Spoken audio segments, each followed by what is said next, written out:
Hello guys, আপনার ভিডিওতে যদি আগের তুলনায় প্রচুর পরিমাণ ভিউজ আনতে চান তাহলে আপনি সঠিক ভিডিওতে ক্লিক করেছেন।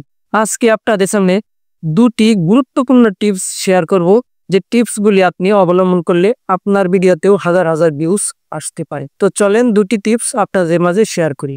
এই যে দেখুন, আমার কয়েকটা ভিডিওতে হাজার হাজার ভিউজ ধরেছে শুধু আমি এই কয়েকটি টিপস অবলম্বন করার কারণে। তো আপনারা যদি এই টিপসগুলি সম্পূর্ণ দেখতে চান তাহলে পুরো ভিডিওটা দেখবেন স্কিপ না করে।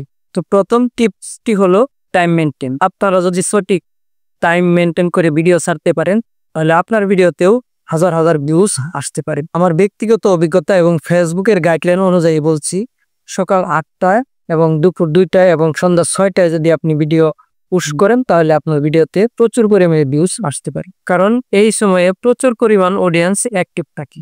দ্বিতীয় নম্বর টিপটি হলো, আপনার নিজের ভিডিও আপনি নিজে দেখবেন না, কারণ আপনার ভিডিও যদি আপনি নিজে দেখেন তাহলে আপনার এঙ্গেজমেন্ট রিচ ডাউন হয়ে যায়। আপনার ভিডিওর যদি এঙ্গেজমেন্ট এবং রিচ কমে যায় তাহলে আপনার ভিডিও বেশি লোকের কাছে পৌঁছাবে না এবং ভিউ আসবে না।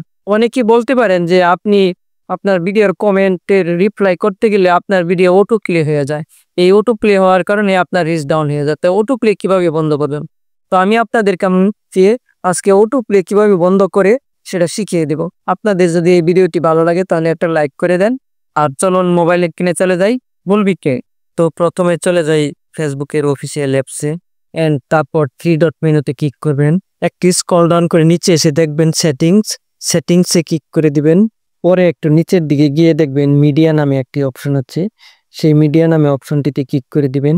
তারপর আপনাকে এমন একটি ইন্টারপেজে নিয়ে যাবে। তারপর দেখতে পারবেন এখানে অটো প্লে নামে একটি স্লট আছে, এর নিচে 3টি অপশন আছে। এই অপশন 3টির মধ্যে নিচের অপশনটিতে আপনি টিক মার্ক করে দিবেন, তাহলে আপনার অটো প্লে বন্ধ হয়ে যাবে। এখান থেকে আপনি বেরিয়ে 2-3 বার রিপ্লেস করে দিবেন, তাহলে আপনার হয়ে যাবে ইনশাল্লাহ।